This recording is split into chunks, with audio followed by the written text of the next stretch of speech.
Es la entidad, es el rector a nivel nacional que nos vigila, nos da buenas recomendaciones y está muy constante, está pendiente de toda la actividad contractual a nivel nacional. Nos vigila también la Contraloría, que es el control fiscal posterior. Toda la contratación, mensualmente hay que cargar la información en un aplicativo que ellos crearon que se llama CIA Observa Contraloría. Entonces, eso lo hacemos, digamos, desde la oficina, desde la Secretaría Jurídica, hacemos esa labor y mensualmente nos toca reportar todos los contratos que celebramos en el mes anterior. La Procuraduría, pues ustedes saben que quien ejerce ese control disciplinario de las actuaciones, este va relacionado especialmente a las actuaciones de los funcionarios. Entonces, cualquier falta que implique o que afecte el código disciplinario, que esté inmerso dentro del código disciplinario, que fue la capacitación anterior. Entonces, uno no sabe si eso tan simple, que parece simple, uno no sabe qué incidencia pueda tener después, porque en la mayoría, muchas veces los procesos se van a las 3. Entonces, usted no tiene una investigación, sino 3, en la Contraloría, en la Fiscalía y en la Procuraduría. Entonces, ¿qué le implica al funcionario? Pues pagar 3 abogados, o un abogado que lo defienda en las 3 también. Y se le vuelve tedioso, y lo decía el doctor Bernaste, después de que usted sale de una entidad pública, usted está en esas 3 entidades allá defendiéndose.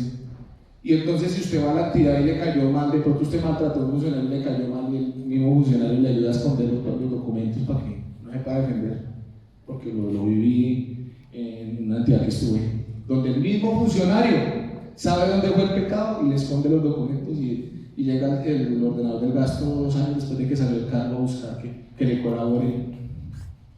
Entonces, este tema es delicado y uno no sabe que eso tan simple que hizo, qué incidencia pueda tener a futuro. Entonces ahí viene la confianza que los ordenadores del gasto han depositado en ustedes para que no vayan después a parar por allá. Y esperamos, el doctor Bernate, no tener que utilizar sus servicios en materia penal, porque pues, la idea es no llegar allá, ¿sí? Entonces, esta charla es precisamente para eso, esta conferencia para eso, para ser conscientes hasta qué punto la gestión contractual es importante. No son solamente formatos, que es que Jurídica jode, que es que se inventaron otro formato, que es que no, aquí lo que buscamos es unas mejores prácticas para evitarnos eso. Y también los personeros, los municipios, los personeros también ejercen un control importante en la contratación, un tema disciplinario, porque la Procuraduría no tiene presencia en todos los municipios. Entonces, digamos que los primeros llamados en cada municipio son los personeros de cada nivel de su respectivo municipio a apoyar a la Procuraduría en ese tema como Ministerio Público y todo este tema disciplinario y vigilancia de la gestión contractual. Y lo más importante, también nos están vigilando los ciudadanos. Ese control social, porque arriba en la Contraloría hace control fiscal, la Procuraduría control disciplinario, la Fiscalía tiene otro tema penal, los personeros también, pero los ciudadanos hacen un control social. Y ese control social sí que es complicado a veces, porque ellos tienen la herramienta más importante. ¿Cuál es el SECO? Y por eso la Constitución exigió la publicidad. Entonces, ellos con el SECO pueden descargar cualquier contrato, lo pueden ver. Y si ven, y si de pronto es una persona que sabe algo de contratación, puede poner las respectivas denuncias a cualquiera de esos 3. Entonces, mire que los ciudadanos también, obviamente, pues ya son ciudadanos del común, algunos sin mucho nivel académico, o puedan que otros sí, o si le tiene rabia de pronto a algún ordenador del gasto, pues salga un experto en contratación de la nada y le saque todo el recital completo. Entonces, hay que tener mucho cuidado porque pues en el tema del control social también se han visto bastantes inconvenientes posteriores a la salida de los funcionarios. Sigamos. Y aquí ya entramos a las fases y etapas de la gestión contractual. Todo esto lo tienen en su agenda, está el cuadrito también. Digamos que este cuadro me lo inventé yo como yo veo la contratación. Esto no está ni en la jurisprudencia que sea así, ni en la Constitución, en ningún lado, ni en la ley 80, ni nada. Digamos que este es como el compendio como yo lo veo, de pronto otra persona lo puede dar distinto, entonces pues respetable. Siempre se habla, y se ha hablado o de pronto la ley o la constitución o la jurisprudencia en alguna parte siempre menciona la etapa precontractual, contractual y postcontractual. Eso es lo que le enseñan a uno en la universidad. Y se demora un semestre para que le digan esas tres cosas, pero nunca se las define y nunca le dicen qué es eso. Se tiró el semestre porque no pudo. Usted nunca sale de esos tres términos. Entonces usted sale aburrido de una clase de contratación porque le dicen ¿y cómo se ven las fases de la contratación? Precontractual, contractual y postcontractual. Vamos a ver si se la sabe. Pero es que eso es lo de menos. Entonces, como yo veo la contratación estatal, tenemos estos numerales y se subdivide, digamos, de alguna manera con estos numerales que están en cada uno de los documentos que se les entrega. La etapa planeación, el análisis. Yo siento que esto es importante incluirlo. ¿Por qué?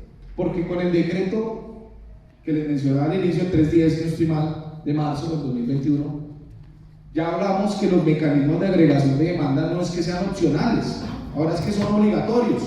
Entonces yo antes de salir a invitar a contratar a través de una mínima cuantía o a través de una selección abreviada, una subasta, una licitación pública, debo agotar este paso. Porque si en los mecanismos de agregación de demanda, ¿cuáles son? Tienda virtual, bolsa de productos. Si encuentro que mi bien y servicio que deseo contratar está en la tienda virtual del Estado colombiano, en alguna me lo puedo ofrecer a través de un instrumento de agregación de demanda, tengo que contratarlos acá. Que es que no me gusta porque es que es más caro y yo averigué por ahí y sale más barato. Por otro lado, si lo hacemos con una mínima. No, el decreto nacional fue muy claro, dijo que es obligatorio. Y si le salió más caro, pues cómprelo por ahí, porque pues qué podemos hacer. Entonces, ahí ese tema no puede ser así. Entonces, por eso, digamos que incorporé ese pasito ahí, porque si está ahí, pues no mejor dicho, ni mire las otras, porque para qué se desgaste usted mismo. Contrátelo por ahí, ese día los servicios y listo. No nos podemos perder tiempo. Si una vez revisado esos mecanismos de agregación de demanda y puedo comprobar que ni en el catálogo, en los catálogos, ni en ninguna parte, ni en la bolsa de productos me ofrecen lo que estoy buscando, pues entonces ahí sí sigo las siguientes etapas. Entonces, salgo a invitar a contratar. ¿Cómo? Pues escogemos la modalidad de selección propia para lo que desee contratar, que ahorita lo vamos a mirar. Selección del contratista. ¿Listo? Salgo de la fase precontractual. Una vez seleccionado el contratista, entro a la fase contractual, tengo que perfeccionar el contrato pues para iniciar la ejecución, ¿no? Los requisitos de la póliza y todo eso ya son requisitos de ejecución para poder iniciar mi fase contractual. Requisitos para la ejecución, pues que la póliza, que el RP, que el acta de inicio, aunque el acta de inicio no es que esté obligado por la ley, pero pues una formalidad que las entidades han decidido adoptar para evitarse problemas. Control y vigilancia del contrato, pues entonces ahí designo mi supervisor, pues perfecciono mi contrato, designo supervisor, el ordenador del gasto decide si lo asume directamente o designa supervisor o interventor y ya pues a ejecutar, nada que hacer, ya una vez designado inicio mi ejecución. Y la etapa postcontractual, la terminación del contrato, que hay varias formas de terminar un contrato, la liquidación del mismo, si da lugar, porque pues los contratos de prestación de servicios no se deben liquidar por norma, pero si tienen saldos pendientes o debemos liquidarlos, que eso es lo que estamos corriendo hoy día, porque para mí es una falta de planeación programar un contrato de prestación de servicios para salirlo liquidando en diciembre, cuando podíamos programar contratos de prestación de servicios mucho más ajustados que terminan el 31 de diciembre y nos evitamos todos esos paquetes de liquidación que llegaron haciendo. Ese es el deber ser, ¿no? Pero pues he visto que los abogados dicen, no, eso hagámosle así, que es que el sector se cayó, que es que no me va a poner a cambiar nada, entonces dejémoslo así. Bueno, entonces en diciembre pongan a hacer antes del inicio. Entonces lo que por la pereza no cambiarlo hoy, pues le va a tocar hacer antes del inicio para diciembre. Entonces, básicamente esa es la explicación. Y el cierre del expediente, pues hacemos un documento muy sencillo donde se finaliza el expediente, si amerita eso o no. Continuamos.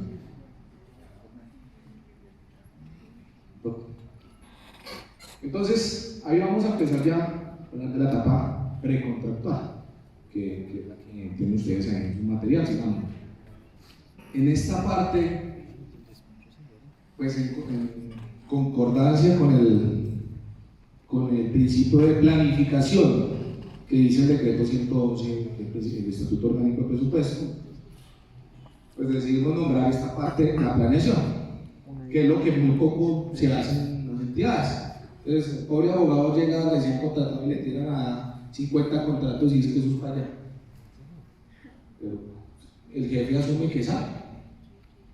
Entonces, pues, pero nunca se sienta el jefe con su equipo a coordinar estas cosas. La fase de planeación del proceso, en la que la entidad estatal debe hacer el análisis necesario para programar y conocer el sector relativo al objeto del proceso de contratación desde la perspectiva legal, comercial, financiera, organizacional, técnica y de análisis de riesgo. Eso no solamente lo define el abogado. Dice que un proceso no solamente es que le tiren a la abogada las 50 carpetas y mire a ver qué es para mañana. No, eso tiene que ser un equipo, todo. Hasta una prestación de servicios, que tiene impacto al presupuesto, tiene un CDP, tiene unos requisitos. Entonces, pues básicamente en esta fase de planeación tenemos 4 pasos importantes, que es el plan anual de adquisiciones. Qué tedioso esa vaina, y Hacienda que ahorita nos pone plazos, es complicado porque no, que es que hoy no modificamos el plan anual y entonces peleamos con los compañeros de Hacienda. Eso también hace parte de la planeación. Tenemos que planear bien porque cuando Hacienda ya nos habilite para modificar el plan, pues tenemos que tener claro que lo que vamos a modificar. No es que modifique, al otro día me acordé, es que se me quedó aquí el contrato del doctor por fuera y me toca volver a modificar. Entonces, digamos que el abogado, el financiero, el ordenador del gasto tienen que tener claro qué es lo que quieren contratar. Y es que eso no es opcional, eso es por norma que toca hacer. Análisis del mercado y riesgos, igual, eso es un trabajo en equipo, entonces ahí entra el financiero también, el técnico, el que sabe, el experto en el tema, que necesitamos adquirir los carros o los computadores, pues necesitamos un análisis de mercado, riesgos, porque pues no sabemos actualmente con esto del COVID en cuanto estén los precios, ¿no? Que es que yo compré un computador hace 5 años en $1.000.000 pesos, sí, pero ya en este estudio ya no le sirve. Después de tener claros esos dos, saber qué voy a contratar y tener mi plan de adquisiciones y hacer mi análisis de mercado, pues ya puedo elaborar los estudios y documentos previos, ¿sí? Que es ese formatico que se implementó el año pasado con mi llegada en octubre, porque cada abogado tenía su manera de hacer el estudio previo y yo no entendía cómo podían hacer eso. Pues el 1082, el decreto 1082 de 2015 dijo que debía contener como mínimo esos estudios previos, y entonces uno le decía a la abogada, pero es que ese estudio previo no tiene valor ni nada, ni plazo de ejecución. No, pero es que yo lo he hecho así 10 años y no me han dicho nada, y usted me la ve, ¿no? Tocaba ponerle orden a eso y creamos los formatos que ustedes manejan actualmente. Hace un año los implementamos, no solo el estudio previo, minuta, idoneidad de experiencia, para todos hablar el mismo idioma, porque es que no puede ser que el jurídico quiera cumplir la ley, el decreto 1082, y los abogados no quieran, o los financieros digan, no, es que yo tengo mi propio formato, mi propia manera. Y eso que nos permitió con esos 5 o 6 formatos que implementamos, doctor Carlos, 5 o 6 formatos. ¿Cuántos fue que implementamos el año pasado en enero? Hasta como 6. Como 6 formatos nuevos que nos ha servido a todos, porque ya todos hablamos el mismo idioma y yo creo que nos hemos evitado muchos inconvenientes aplicando los mismos.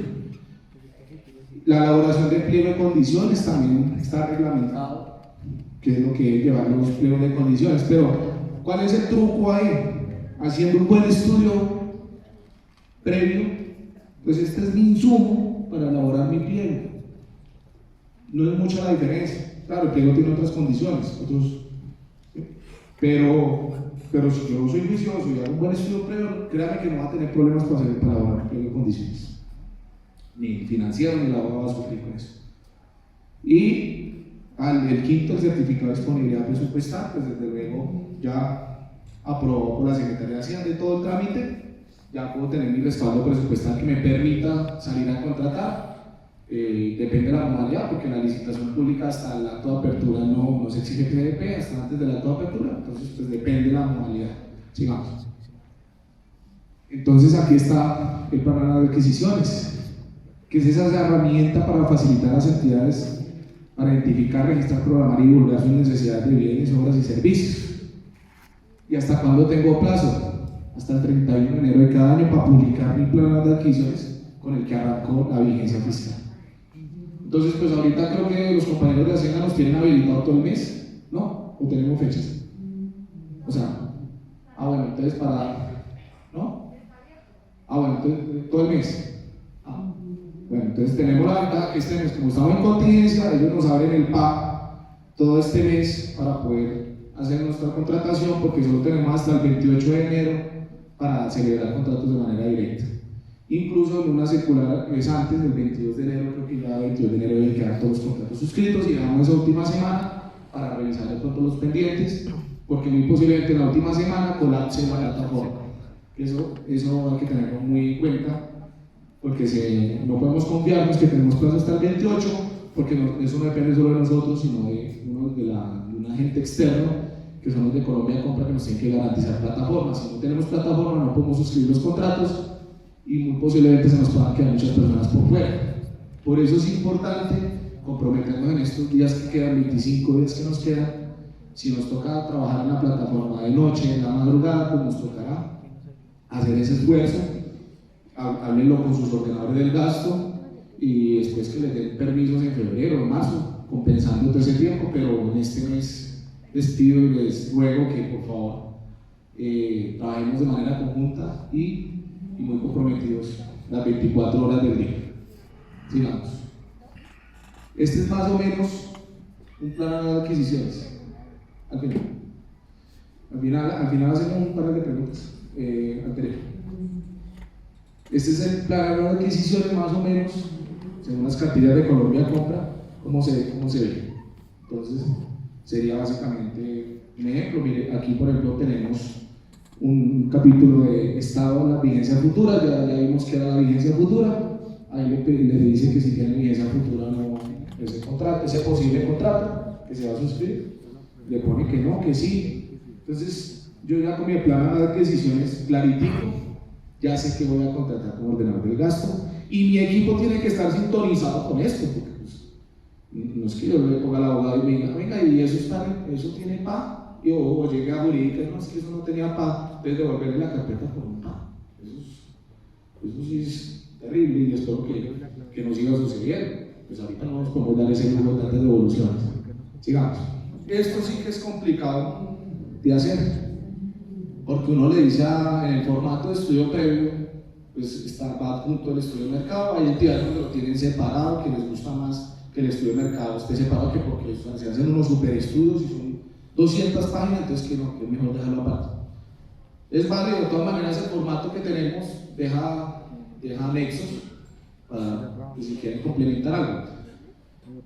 Y aquí entonces es donde los abogados fallan mucho, o los financieros o los técnicos, porque llegan allá y salen con un estudio de mercado, un proceso de 500, 800 mil millones de pesos, con un párrafo sin soporte, de nada.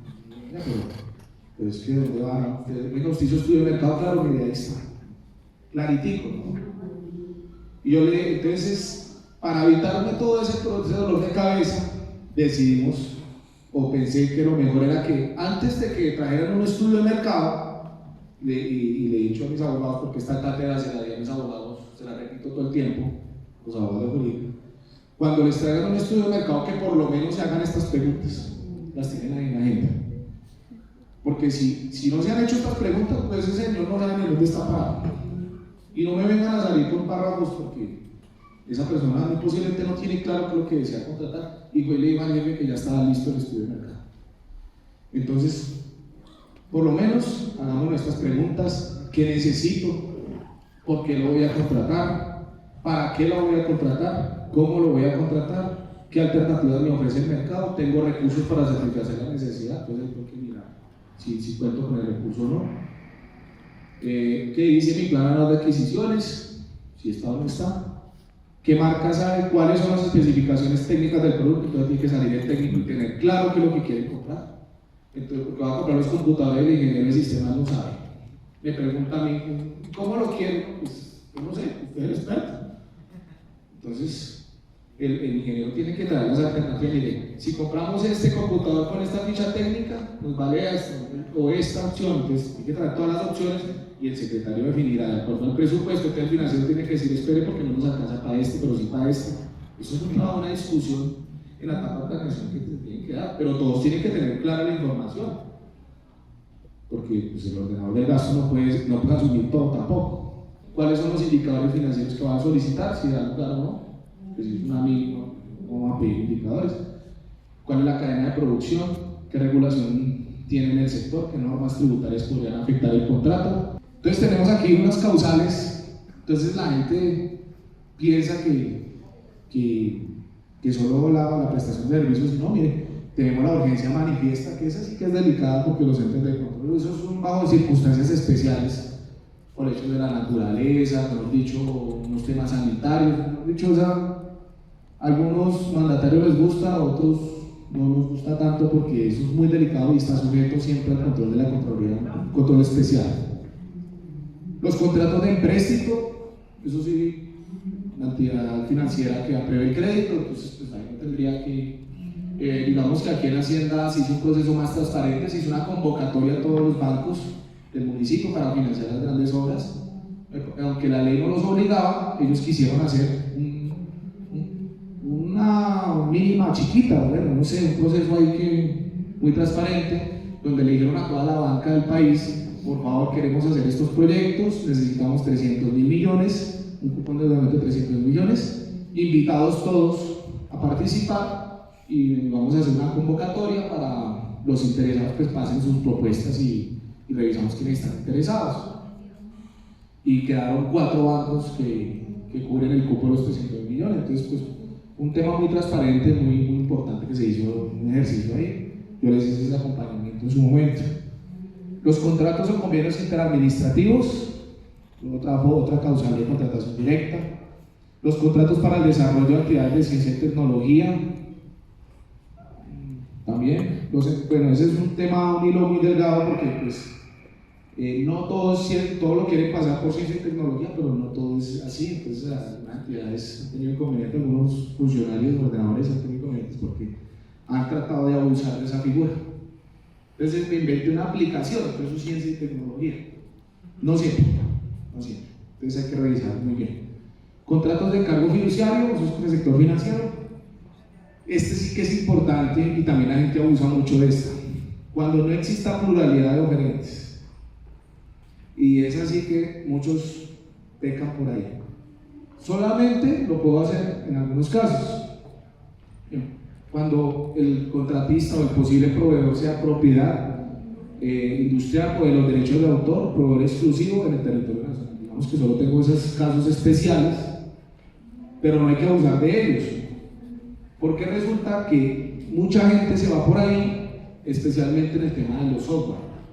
Entonces, una vez, no fue acá, fue en otra entidad, llegó mi jefe emocionado y dijo que ya tenía el super software para la administración de unos impuestos, una situación muy especial. Y yo le dije, claro, jefe, nos tenemos que ir a la licitación y seleccionamos el mejor. Dijo, no porque es que el señor me trajo que era el dueño de la propiedad industrial y los derechos de autor de ese software, acreditado por el ministerio. Claro, es el ministerio quien acredita que usted es el propietario de esa obra, de esa autoría, los derechos de autor. Pero obviamente todas las empresas que desarrollan software pues registran su software y la propiedad intelectual solo la tienen ellos, obviamente. Entonces eso hubo una controversia ahí con todos los abogados, hasta eso va a parar ese caso allá a la Secretaría Jurídica en su momento, y definitivamente de tanta pues duramos un mes peleando para al fin salir a licitar eso, porque se pretendió utilizar una certificación del ministerio donde acreditaba que el señor tenía los derechos de autor del software X ZY, pero realmente pues sí, pero así como él lo tienen otras empresas desarrolladoras, donde todos tienen el mismo criterio. Entonces, pero pues la entidad realmente no necesita, sí necesitamos software que permitiera mejorar la gestión tributaria, pero teníamos que mirar cuál de todos esos era el que nos servía. Entonces, ¿qué tocaba? Pues una convocatoria pública, nada que hacer. Entonces, ese tipo de cosas ahí, o algunas marcas que dicen ser proveedores exclusivos y resulta que hay otro del mercado que también vende ese mismo bien o servicio. Entonces, hay que averiguar muy bien, por eso es tan importante los estudios de mercado. Porque lo que decía el doctor Bernate, contrate directamente algo que tocaba por licitación pública o un proceso de selección. Y que decía el doctor Bernate, hay un delito también. Entonces, si no hacemos un buen estudio del sector y abusamos de las figuras de la contratación directa, nos podemos meter en problemas. Entonces hay que tener en cuenta eso. Y el conocido por todos y el que nos gusta a todos cuando nos hacen un contrato de prestación de servicios. El contrato de prestación de servicios y de apoyo a la gestión, pues para el tema de profesionales y técnicos y bachilleres. El contrato de arrendamiento o adquisición de inmuebles y los contratos con entidades sin ánimo de lucro. Bueno, necesita una convocatoria pública en los términos del decreto 092. Aquí eso es especialmente con las CESALes, entidades sin ánimo de lucro, donde el privado aporta algo y el Estado aporta de otra parte, se podría utilizar bajo el decreto 092, que es una mini convocatoria a través de la plataforma. Se podría utilizar esa figura de contratación directa, pero bajo los lineamientos del decreto 092. Entonces eso se usa mucho con las fundaciones, para todo el tema social, para todo el tema con la comunidad. Esas son, digamos que, las causales de la contratación directa. Y como la contratación directa lo que más miran los entes de control, pues hay que tener mucho cuidado cuando las utilicemos. ¿Sí? Entonces, pues el contrato aquí el doctor no va a tener tanto problema, si lo contratamos directamente, no hay lío, lo vamos a contratar. Al del señor tampoco, pero hay casos donde sí posiblemente nos toquemos a un concurso en ellos, posiblemente para el tema de talento humano. Sigamos. Como les decía, pues en la etapa de planeación pues tenemos el certificado de disponibilidad presupuestal. Es importante que esté pues para garantizar que nuestro proceso va a salir adelante, y pues aquí pues siempre, como ya conocemos, va expedido por el director de presupuesto del municipio, de la entidad, o el jefe de presupuesto de cada entidad. Sigamos. La elaboración de los pliegos de condiciones, ya teniendo todos los requisitos previos, nuestros estudios, nuestro estudio de mercado, nuestro estudio del sector, pues tenemos aquí como qué es lo importante para elaborar nuestro estudio previo. Colombia Compra lo ha dicho, tiene que ser, digamos, es el reglamento que disciplina el procedimiento licitatorio. O sea, las reglas de juego las pongo ahí en el pliego de condiciones. Entonces no le puedo salir al contratista después que es que se interpretaba así, no, es que para mí para la entidad se interpreta así, para el contratista lo entiende de otra manera. Entonces todo es una etapa de observación, debe ser claro, porque es que ese es mi reglamento, y si los de allá no entienden el reglamento, pues grave, pues ahí vienen los problemas, las demandas. Y cuando yo no soy claro en los pliegos de condiciones, pues tengo muchos inconvenientes, porque eso es como cuando la novia viene a revisar en un celular. Uno empieza, si usted tiene algún pecado, empieza usted a esconder el celular, que no me lo revise. ¿Y qué problema tan berraco? Pero si usted tiene unos pliegos bien hechos, bien estructurados, no tiene problema, lo saca, no hay ningún inconveniente. Pero cuando empieza uno a ponerle ahí tanta cosa y tan meticuloso, que es que no me lo mire, que es que no sé qué, pues ahí hay algo raro, y entonces salen a un proceso y empiezan que la quinta adenda, la octava adenda, la novena adenda, no, pues eso ya es preocupante, porque quiere decir que el pliego no es claro, ¿sí? Entonces hay unos requisitos básicos, requisitos adecuados, razonables y proporcionales. Entonces yo no puedo salir con 8 adendas, porque eso ya deja mucho que decir del proceso, con 8 adendas y esa adenda. Yo la verdad, si fuera tanta situación, no me daría la pena con un proceso de esos. Máximo uno, sí, uno se puede equivocar, máximo 2, 3 adendas, máximo, y eso. Reglas objetivas, justas, claras y completas. Eso tiene que ser entendible para todos, con términos sencillos, no se pongan a meter algo tan complejo de entender. Si es algo muy técnico, pues obviamente sí, van un anexo y que pues allá los técnicos lo interpreten, porque es un tema técnico que toca ponerlo, pero en el pliego como tal sí tenemos que ser muy claros.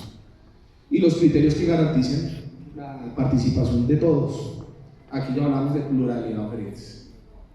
Si mi proceso de contratación participan varios, pues quiere decir que fui claro y que hubo varios que se interesaron y porque vieron mi proceso transparente y les interesó participar. Entonces, eso sí que es importante y garantizo la participación, la competencia y la pluralidad de oferentes.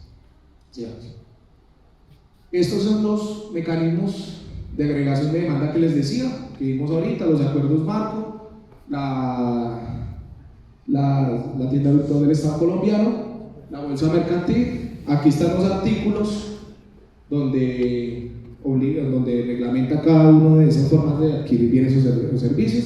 Esto, por ley también, esto no es.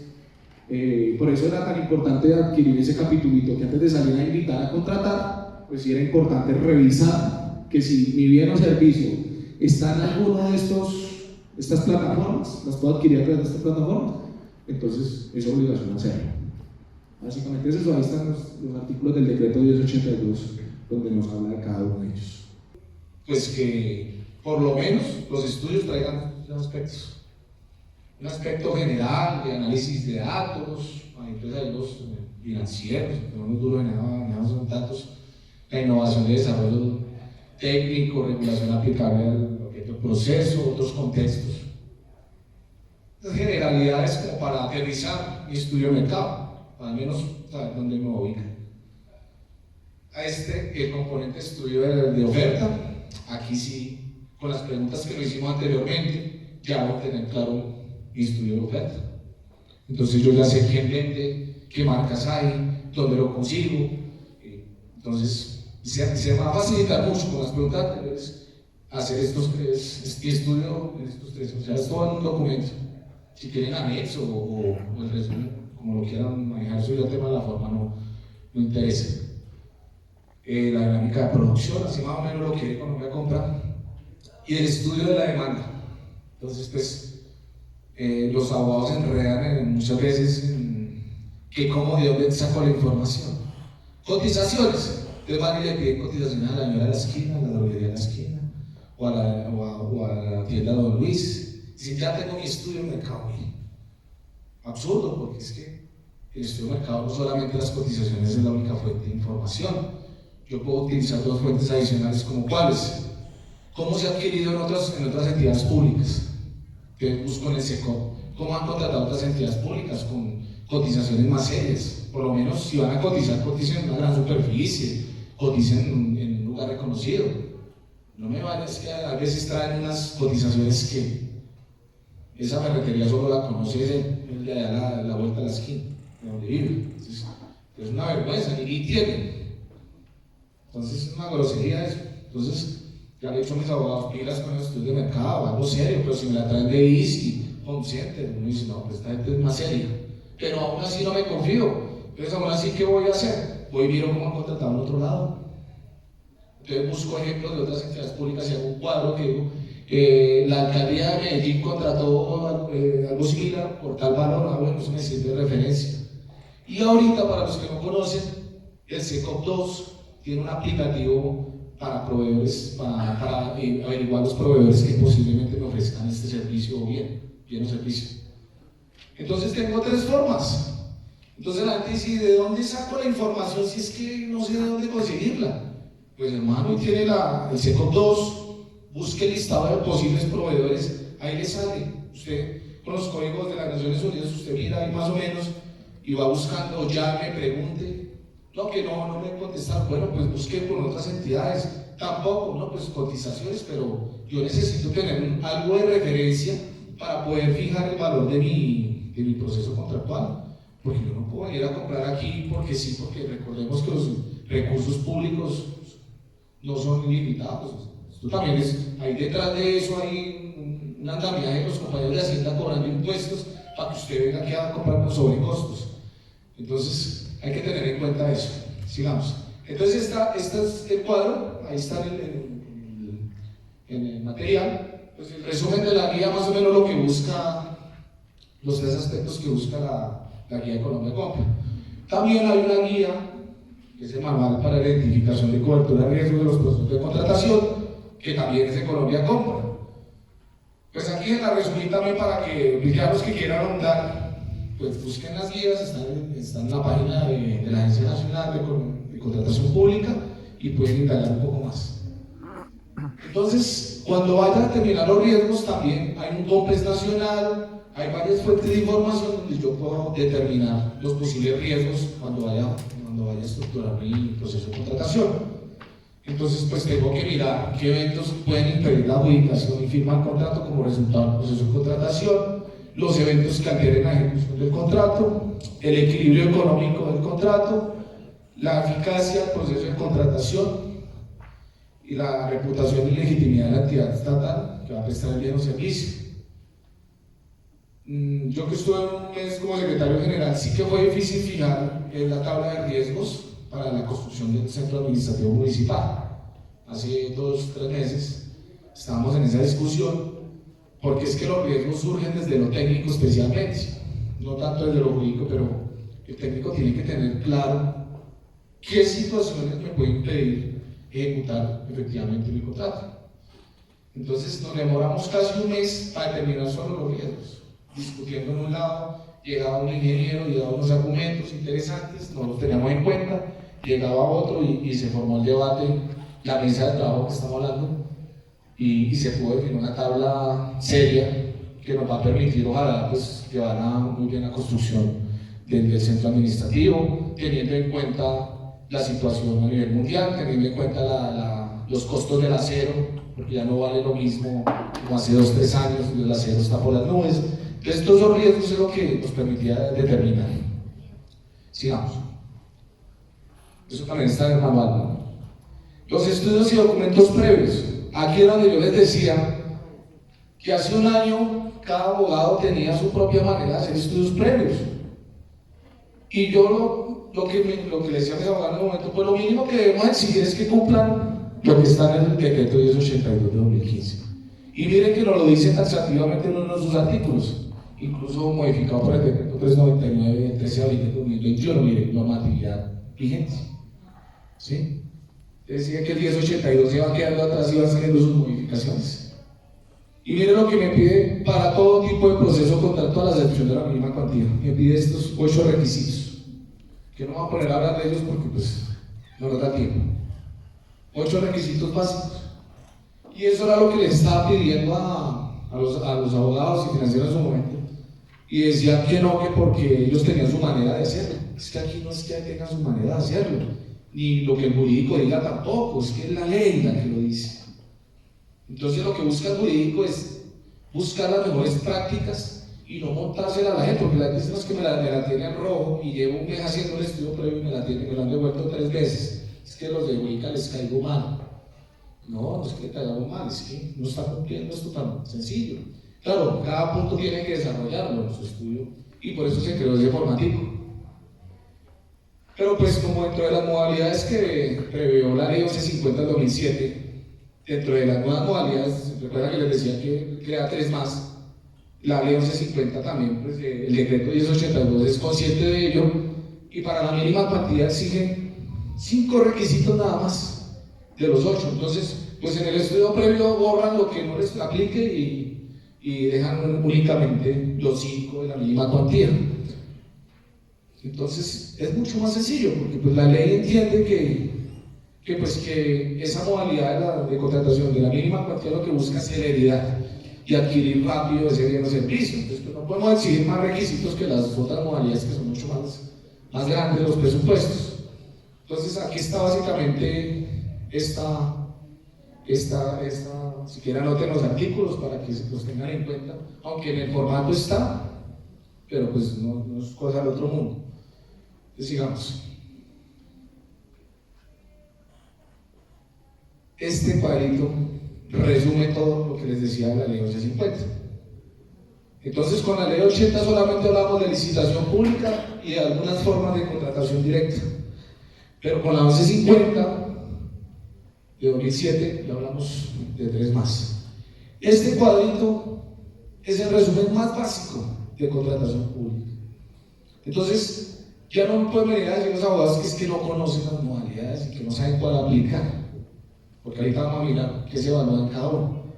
Entonces, aquí está. La licitación pública pues tiene su propio procedimiento, sus propios términos, su propia forma de contratar, eso está en la ley. Licitación pública física, presencial o electrónica. La selección abreviada, que les decía que es de las nuevas, que creo era hace 50.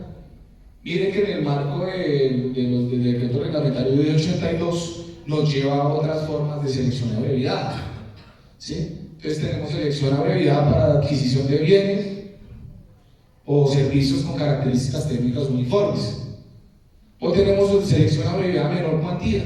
Tenemos 2 formas, digamos no modalidad, la modalidad es la selección abreviada, la modalidad, pero digamos tenemos 2 formas de contratar a través de selección abreviada. Y para adquirir bienes de características técnicas uniformes, tenemos 3 maneras de hacerlos: a través de subasta inversa, electrónica o presencial, que pues con ese código nos permite la electrónica, acuerdo marco de precios o compra en bolsa de productos, como les decía. Entonces, dense en cuenta más o menos cómo evolucionó la selección abreviada. Entonces, no es solamente la subasta, pero digamos que todas se definen por precios, de allá las 3. A excepción de la menor cantidad, porque tiene otros factores de evaluación. Entonces, digamos que en esta, el precio es lo importante. En esta no tanto, en esta influyen otros factores. Entonces, de cualquiera de esas que adopte, pues adquiero y por precio, menor precio, me define el proceso. Esa es la favorita de algunos abogados. Y la mínima cuantía, pues también está prevista para la adquisición de bienes o servicios a través de tienda virtual del Estado colombiano, que tiene ese límite de la mínima cuantía para adquirir bienes o servicios a través de grandes superficies. Y con las últimas reformas al decreto 1082-2015 también incluye y le da un peso importante al tema de las MIPYMES, como para la reactivación económica y apoyarla y fortalecer la economía. Y el concurso de méritos. Recordemos una aclaración aquí, que la mínima cuantía surge ese valor del 10% de la selección abreviada de menor cuantía. ¿Sí? Entonces, como no nos podemos pasar de ahí, entonces es nuestro límite. El concurso de méritos. Ese es el coco de las modalidades de contratación, porque como a diferencia de las otras, donde el precio es un factor importante o el único en una subasta, en el concurso de méritos el precio no me define nada. Entonces yo puedo tener el mejor precio, pero esos son los criterios de evaluación. Entonces lo que busca el concurso de méritos es seleccionar a los mejores. Especialmente se utiliza para todos los contratos de consultoría, asesorías especializadas, porque aquí no importa el precio, sino la calidad del profesional, de la persona. Entonces, podría contratarlo a través de concurso de méritos si necesito algo muy especial, muy específico, por ejemplo, una interventoría, una consultoría muy de expertos para que me determinen, por ejemplo, el plan de movilidad del municipio, ¿sí? Algo así similar, de expertos. Entonces, con este cuadrito ya tenemos claras las 5 modalidades de contratación que nos dice la ley. De ahí no nos podemos salir. Básicamente ya todo está ahí. Y cuando vayamos a contratar, pues tenemos que tener claro cuál de las 5 nos sirve, dependiendo ¿qué? El presupuesto. Porque si el presupuesto supera la menor cantidad, tengo una licitación y evalúo todos los criterios. Tengo que tener en cuenta antes de seleccionar el presupuesto, los criterios de evaluación, qué es lo que voy a pedir, qué es lo que voy a adquirir. ¿Listo? Sigamos. Para ampliar un poco más esa gráfica, ese mapa conceptual, elaboré este cuadrito. Digamos que La licitación pública en su momento con la ley 80 era la modalidad, wow, todo era licitación pública. Pero con las nuevas modalidades pasa a ser, por causa de una regla residual, es como mi última opción. Pero primero tengo que agotar las otras. Si ninguna de las otras me sirve, obviamente me toca licitación pública, ¿no? Porque lo que busca el Estado tampoco es entorpecer la gestión contractual y enredarnos todo una eternidad para contratar algo. Entonces el Estado entendió que para estar a nivel de estados del mundo, pues teníamos que ser ágiles en la contratación. Entonces por eso dicen, no, pues creamos más modalidades de contratación, vamos a darle prioridad a esas modalidades, y si definitivamente no, con ninguna puedo, pues entonces definitivamente nos vamos por la licitación, porque más lógicos hay en esa parte. Y la licitación, por ser pues como en su momento la modalidad reina, pues la más importante, pues es la que más criterios y exigencias tiene. Y entonces, en cuanto a la ponderación, mire todo lo que hay que evaluar en una licitación pública. El precio es importante, la calidad. Hay un criterio legal que es apoyo a la industria nacional, eso es por ley. Vinculación de trabajos pues, por discapacidad, esos dos me los obligan para este tipo de procesos. Y eso es un mandato legal, entonces toca tenerlo en cuenta en los puntajes cuando vayan a asignar puntajes a esas ofertas, me toca tener en cuenta esos criterios. Si pasamos a la selección abreviada, ya miren las formas de selección abreviada que les había dicho. Entonces tenemos que la subasta pues es la favorita, porque es que es solamente el precio que me define. Entonces solamente la puedo utilizar para la adquisición de bienes o servicios de características técnicas uniformes. Ustedes se preguntarán qué es esa vaina. Características técnicas uniformes, que la ficha técnica sean todas de las mismas condiciones. Ejemplo, usted va a comprar 200 computadores, una silla de escritorio y ya, pues, y unos mouse. Todos tienen las mismas condiciones, las mismas características. No me va a incidir la calidad porque pedí una sola calidad, unas solas condiciones, una ficha técnica única. Entonces, pues, ¿para qué voy a evaluar calidad si es que yo ya pedí que lo que necesito a través de la ficha técnica? Pues a mí no me importa, sino que cumpla la ficha técnica y me definan el precio, que es lo que vamos a, se lo gane el menor precio. Acuerdo marco de precios también es para bienes de características técnicas uniformes. ¿Cuál es la diferencia? Que la subasta lo hace directamente la entidad, tiene que establecer su estudio previo, su pliego de condiciones, tiene que armar su proceso. Pero en el acuerdo marco de precios, digamos que el gobierno nacional, la Agencia Nacional de Contratación Pública, nos evitó ese chicharroncito de los estudios previos, de salir a visita, de salir a convocatoria, invitar. Entonces nos ahorró ese proceso. Entonces ya la Agencia Nacional hizo ese proceso de selección de proveedores, de contratistas. Ya seleccionó en el mercado nacional todos sus contratistas, entonces nos ahorró el proceso de contratación. Entonces nos la puso fácil porque entonces le dice a las entidades, aquí les pongo esta herramienta, este software, esta herramienta tecnológica, y si ustedes consideran que está dentro del catálogo de precios o esos acuerdos marco para diferentes bienes o servicios, pues cómprelo por ahí, ya le ahorré la licitación. Entonces lo hace a través de la plataforma establecida por Colombia Compra. Entonces, y ahí básicamente, como ya nos ahorraron el proceso de contratación, lo que entramos es a salir con la ficha técnica, lo que necesitamos, y lo que hacen es competir por el precio. La bolsa de productos, pues eso también es una forma de adquirir una serie de bienes que de pronto no se consiguen en tienda virtual o que no se pueden conseguir mediante subasta, especialmente para todo el tema agropecuario, otro tipo de servicios no muy utilizado.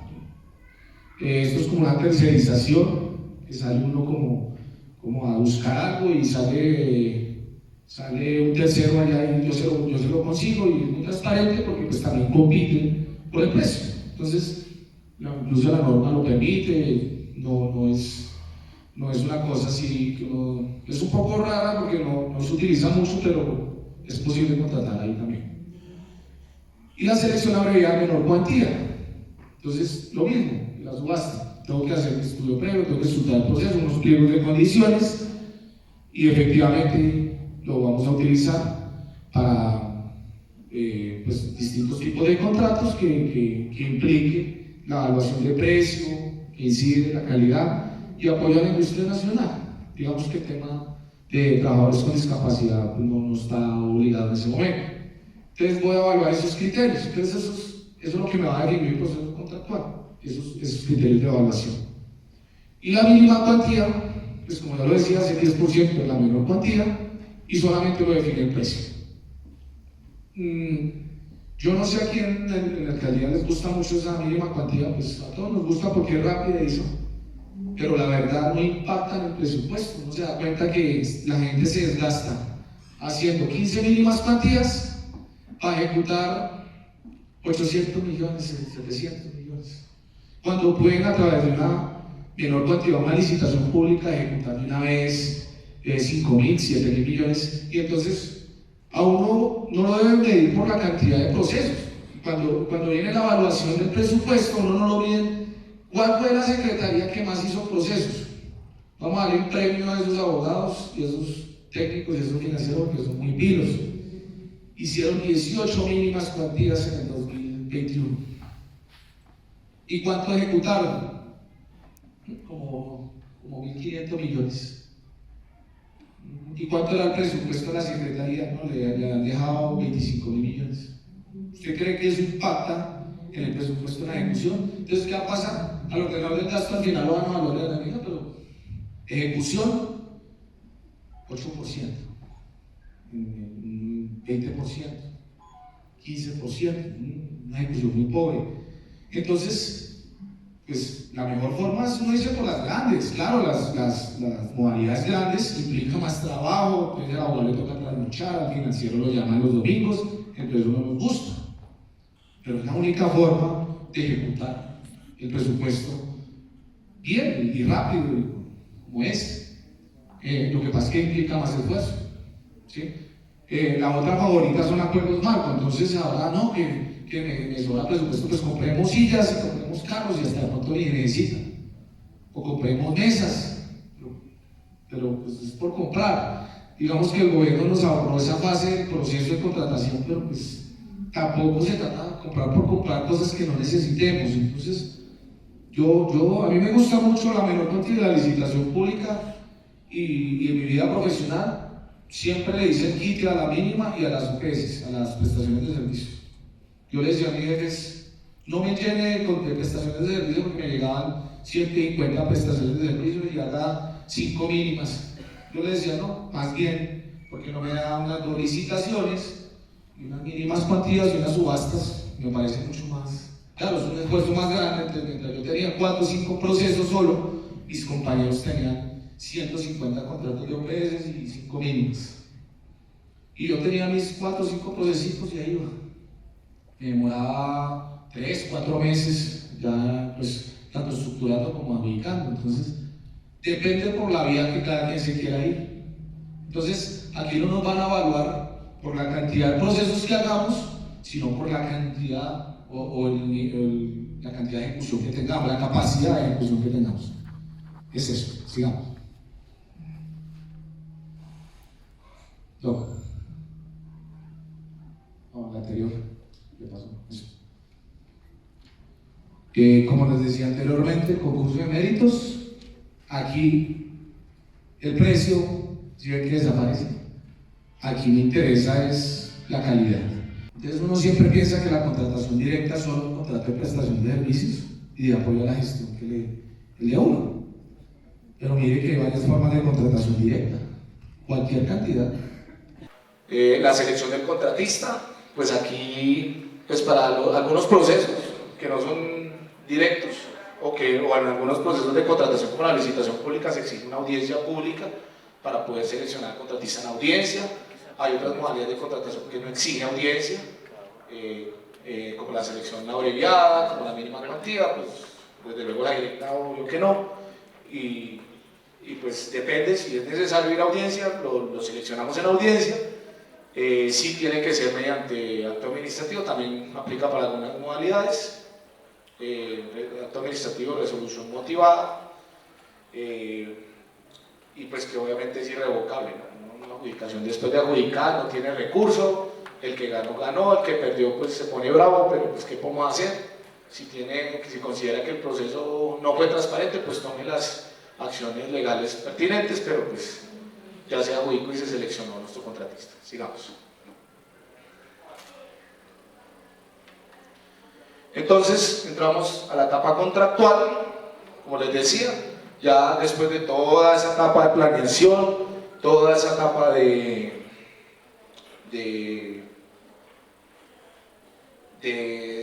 la elaboración de estudios, de organización, mesas de trabajo. Entonces ahora sí, ya seleccionado nuestro contratista, entramos a la etapa contractual. Sigamos.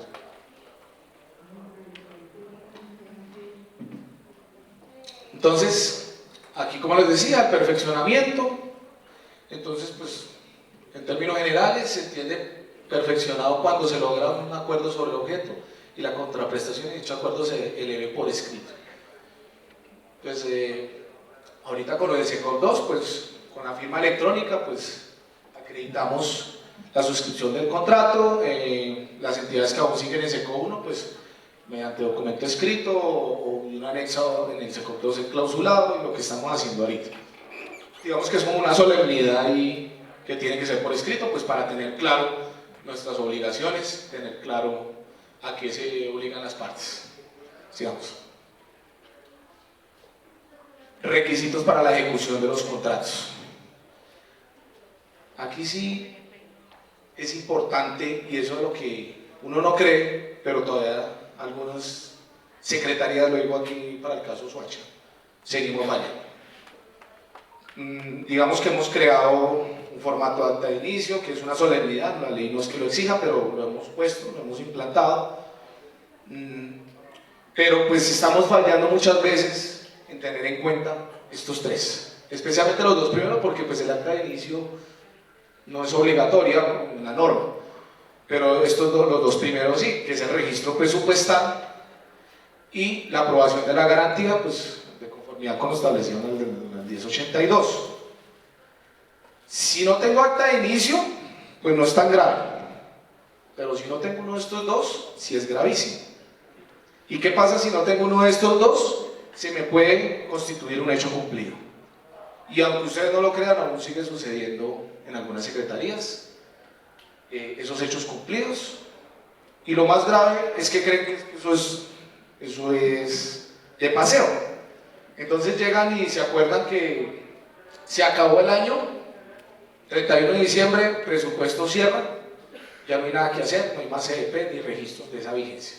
Muere el presupuesto 2021, un ejemplo, y entramos al 2022. Y me acordé hasta ahorita, porque como me fui a pasear en diciembre, me fui después del 24 y voy a volver ahorita de Puente Reyes. Cuando llegué de Puente Reyes me acordé que la licitación que fue a Huica el 29 de diciembre, el 30 de diciembre, no tenía registro presupuestal. Se me olvidó. Entonces corro a Hacienda y, venga, que es que no me pueden guardar un registro. No, ya, nada que hacer. Se le olvidó. O la mínima cuantía, de pronto firmaron el contrato, última hora, listo, y eso deja los afanes, pero también la falta de previsión de las cosas, porque pues para eso está un financiero, para eso está el abogado, para eso estamos todo el equipo, el técnico, todo pero como nos fuimos a pasear todos, pues grave, nos olvidó.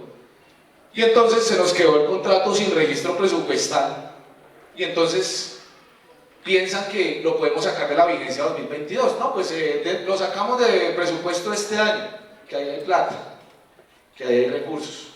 Pues no se puede hacer eso porque los compromisos adquiridos en la vigencia 2021 no se pueden comprometer en la vigencia 2022 porque son presupuestos distintos. Y ustedes vieron el ciclo presupuestal y eso tiene que ir aprobado por el Consejo y toda la cosa. Entonces si ven el ciclo presupuestal, el principio de anualidad a la contratación. Entonces gravísimo que suceda eso. ¿Y qué implica constituir un hecho cumplido? Pues efectivamente, si era una licitación para compra de 1000 computadores, el señor vino y los entregó el 30 de diciembre, cumplió el contrato, entonces le tengo que pagar, me está pasando cuenta en estos días, y yo ¿cómo le voy a pagar sin registro presupuestal de compromiso? ¿Cómo le voy a pagar?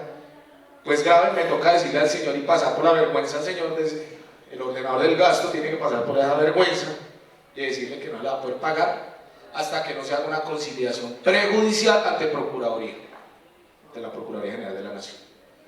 Entonces, ¿qué va a pasar en ese escenario?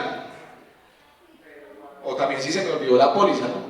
Tengo el registro, ya salió el registro en Hacienda, me lo guardaron, listo, me fui a pasear y al contratista se le olvidó sacar la póliza, también se le olvidó, y se nos olvidó y nos cumplió el 2022 y ninguna aseguradora nos va a dar una póliza de diciembre a estas alturas. También se nos constituye un hecho cumplido con cualquiera de los dos que falte, ya sea uno o sean los dos. Entonces me implica un desgaste administrativo y más aún una posible investigación disciplinaria. Porque ¿qué pasa? Me toca ir a la Procuraduría a solicitar audiencia de conciliación, eso se demora porque le vaya uno bien 2-3 meses para que le fijen una audiencia, 2-3 meses, entonces hay que irle diciendo al contratista que si desea conciliar, pues que nos puede demorar 3 meses el pago. Y eso porque esté de buen genio el señor, no lo tome a mal. Bueno, digamos que el señor acepta, dice listo, pues entiendo la entidad, vamos a hacer la conciliación prejudicial, me aguanto los 3 meses, pero suponiendo que nos vaya bien y nos fijen en la audiencia. Una vez en la audiencia, podemos ir allá, el ordenador del gasto, el apoderado, porque pues ahí sí tiene que ser con acompañamiento de la Secretaría Jurídica.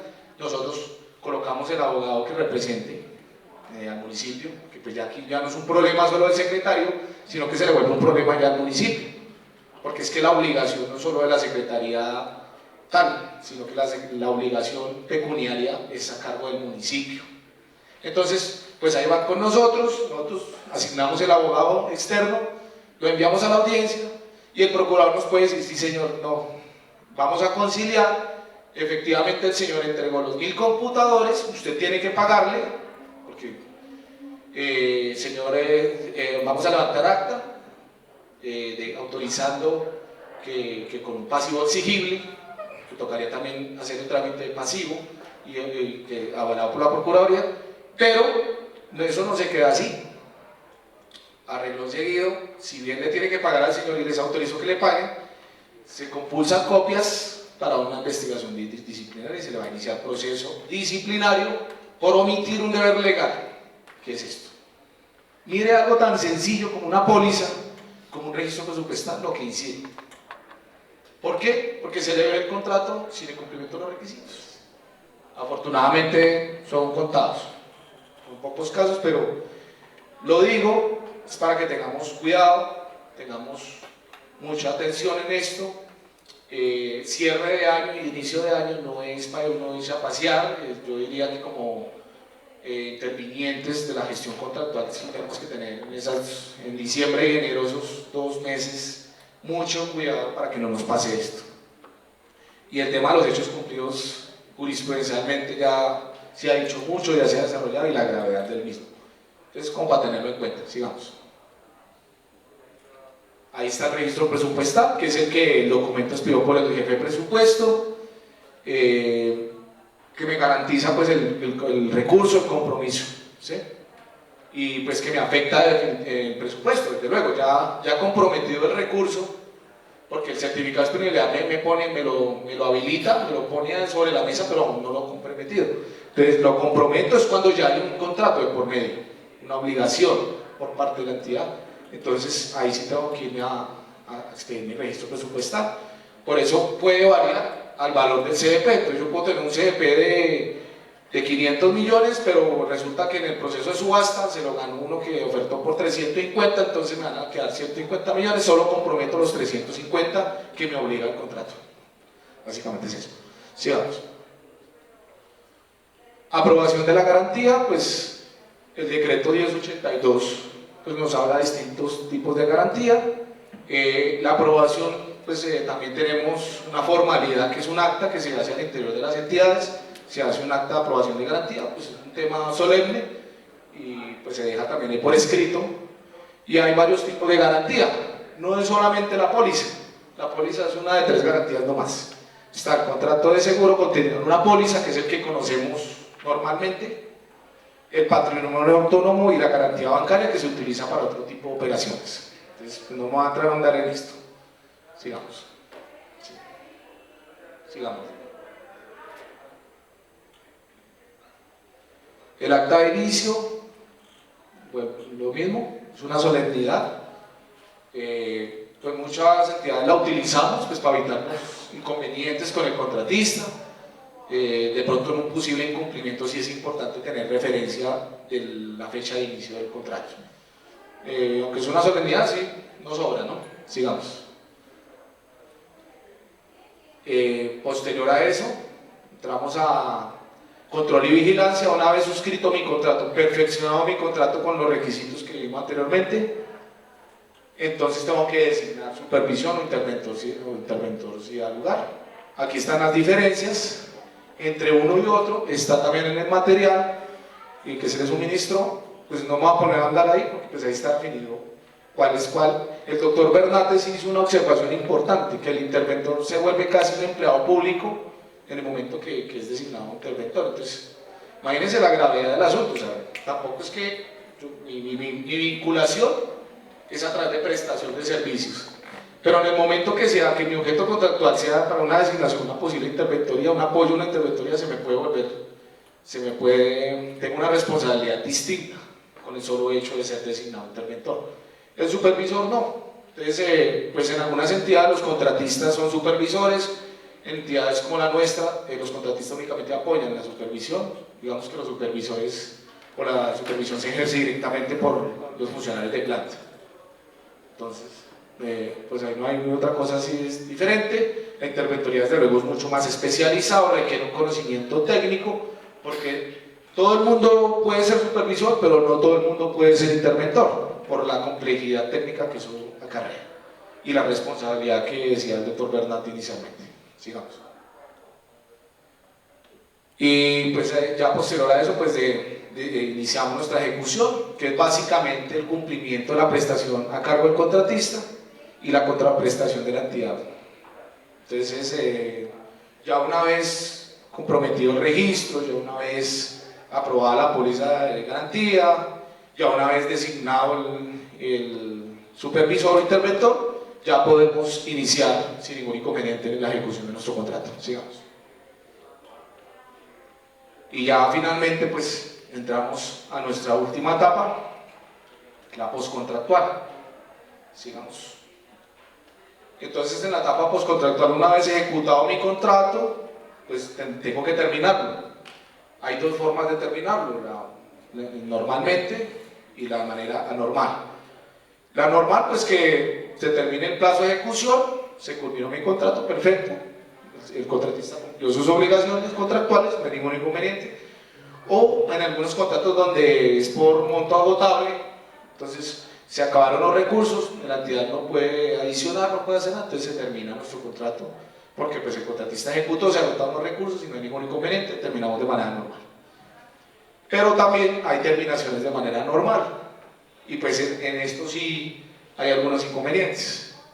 Terminación de común acuerdo previo vencimiento del plazo. Entonces el contratista se ganó un concurso en el distrito y pues tenía contrato hasta 31 de diciembre, pero entonces necesita irse a posesionar, no puede ser servidor público y no puede ser contratista a la vez. Entonces, para evitarse alguna inhabilidad o incompatibilidad, entonces necesita renunciar a su contrato y le dice al supervisor: me tengo que ir, me salió esta oportunidad, listo. Es el común acuerdo. El supervisor informa al ordenador del gasto de la situación, el ordenador del gasto, el supervisor y el contratista de común acuerdo deciden terminar el contrato. Eso es muy frecuente, entonces no hay tanto inconveniente. Aplicación de la caducidad o terminación unilateral, eso ya es un término ahí complejo, pero no me voy a andar en esto. Los incumplimientos, del que habla nuestro estatuto anticorrupción. Si nuestro contratista está inmerso en un posible incumplimiento, pues tenemos que iniciar el proceso de incumplimiento, requerirlo y que presente sus descargos y respetarle desde luego el debido proceso para evitarnos alguna demanda posterior. Y las circunstancias sobrevinientes. De pronto nos toca terminar de manera normal el contrato porque resulta que por algún hecho de la naturaleza o muerte del contratista o una situación ajena al contratista que le impide cumplir su contrato, pues podríamos entonces terminarlo normalmente. Básicamente Esas serían las formas de determinar un contrato. Está también en materia de ley.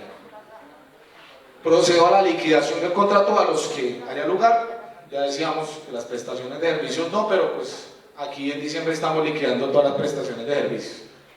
Entonces, no, pues básicamente aquí están los tiempos de liquidación para los que se apliquen. Los de común acuerdo, pues, o terminación bilateral, pues 4 meses para liquidar el contrato por ley. Liquidación unilateral 2 meses adicionales, serían 6.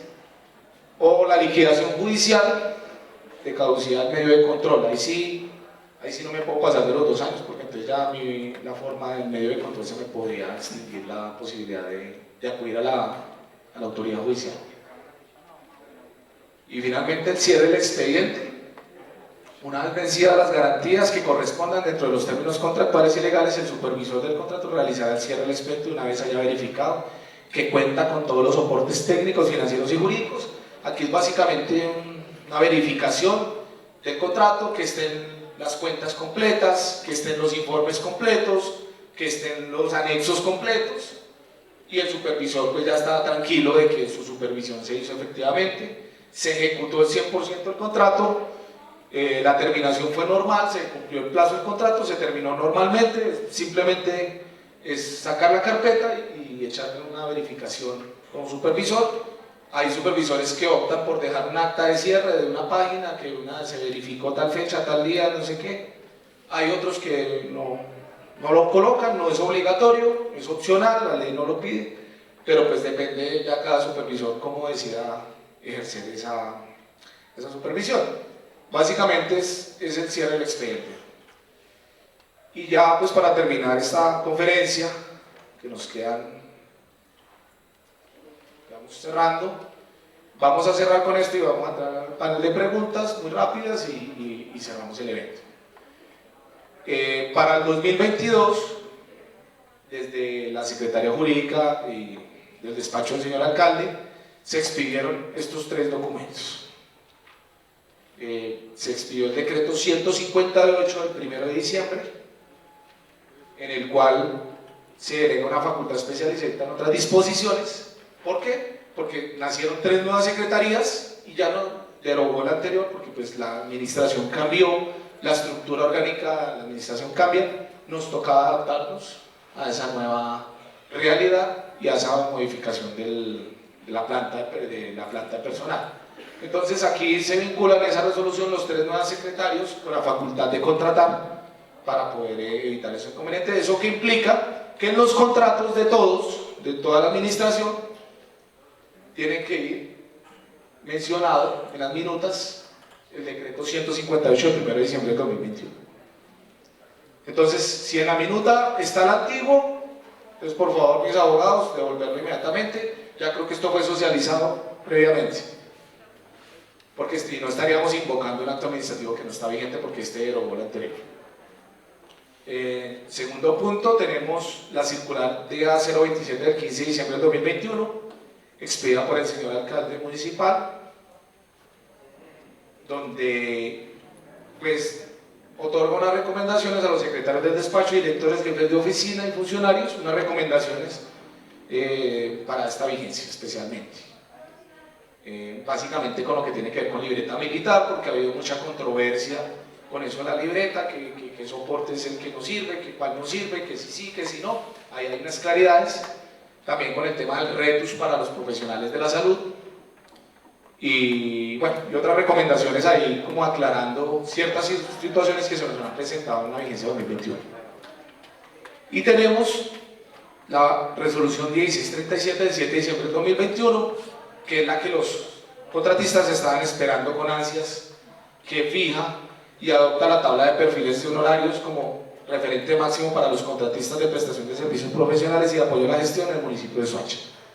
El señor alcalde muy generosamente también piensa en sus contratistas y pues decide hacer un aumento en todos los niveles, en las escalas de acuerdo a los perfiles de cada uno de los contratistas que se pretenden vincular a la administración. está socializado, y también este es importante que lo tengan en cuenta porque esto les va a servir para sus estudios previos y del sector. Entonces, básicamente, estos 3 actos administrativos para que los tengan en cuenta. Sigamos. Entonces, ya con esto cerramos. Les agradezco la atención. Espero que ese material que se llevan el día de hoy les sirva de gran ayuda para esta contingencia que se nos viene y para la vida, porque de pronto a futuro estaremos en otras partes. Esto no solo les sirve para los municipios, sino para ustedes su ejercicio profesional, desde como abogados, como financieros, como técnicos, donde espero que su hacha les sirva de referente y se coticen como profesionales para el crecimiento.